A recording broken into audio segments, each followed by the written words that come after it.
Friends, Athenians, countrymen, fellow philosophers, mga binati kong kaigsunan of mga gagaw, a pleasant day to you, at whatever time it is. So, our magisterial lecture for today's video will be all about Averroes' commentary on Aristotle's topics. It's titled, A Re-Examination of its Contemporary Relevance. So, the question posed in this paper is that, is dialectic argumentation, taken in the context of Averroes' time period, a sound method of inquiry? The thesis argued in my paper, in concurrence with Averroes' own, is that it is not, because it only brings about suppositional knowledge. What do we mean by suppositional knowledge? Suppositional knowledge is knowledge that approximates certainty, or in other words, it's probably certain, but it's not absolutely certain. There's no way to be 100% sure that it is totally certain. So the primary supporting points are actually three presented in my paper, but for this purpose or for this occasion, we shall only cite one. The main premise or the main supporting point why the thesis is the case is that because the premises used in dialectic argumentation are commonly accepted knowledge. Now, what do we mean by commonly accepted knowledge?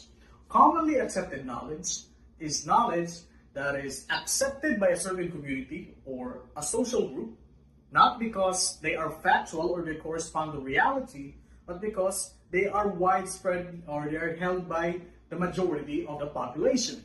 For example, if taken into the context back then, I would believe that I could not die if I got shot if I had an anting-anting. That's a commonly accepted knowledge. Now, the points that support the primary thesis or the primary supporting point taken from Averroes' work is that these are the following in quotation. We say that the extent of assent, meaning the acceptance they provide, is supposition which approximates certainty.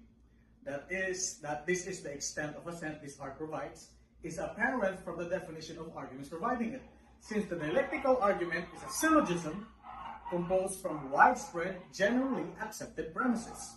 Now, assent about the widespread, generally accepted premise results from the testimony of all or most people, not from the matter being like that in itself contrary to the way it is with demonstration. Demonstration in this context is referring to empiricism.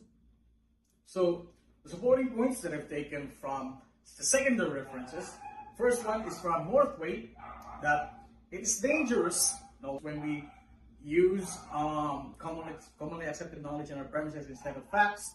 It is dangerous because when its true nature is unrecognized. What do we mean by this? Though the use of commonly accepted knowledge in our premises is good in a sense because it allows us to re-evaluate our held beliefs, this becomes dangerous because a person might get lost in this inferential process and take that belief as something of a fact, meaning that one has failed to recognize that it is merely a commonly held assumption. Because from such a process, it is where then that false beliefs arise. So, a quotation that I took from one of the sources is that from time to time, these assumptions can be challenged, and we are forced to reconsider what we previously believed to be true, which is actually beneficial. This can also be helpful as it enables us to examine what we know, why we know it, and what the implications are. However, assumptions can also be dangerous when we fail to recognize that sometimes they are just assumptions and are not based on either experience or other forms of evidence. So this is why we must be careful with dialectical argumentation, because we might take something or the knowledge brought about from this line of argumentation as a fact, and this could lead to many problems. So the insights gained in my paper is that what is outdated can always be updated, because there have been many new methods and frameworks added to the traditional form of dialectic argumentation to make it more sound. The second one is that there will always be an unknown problem. No matter what type of or what line of argumentation we use, there will always be something that limits that type of argumentation from exploring something new. So what I'm really trying to say here is that all forms of argumentation or all forms of inquiry have a limitation. And lastly is that there is always a constant exception.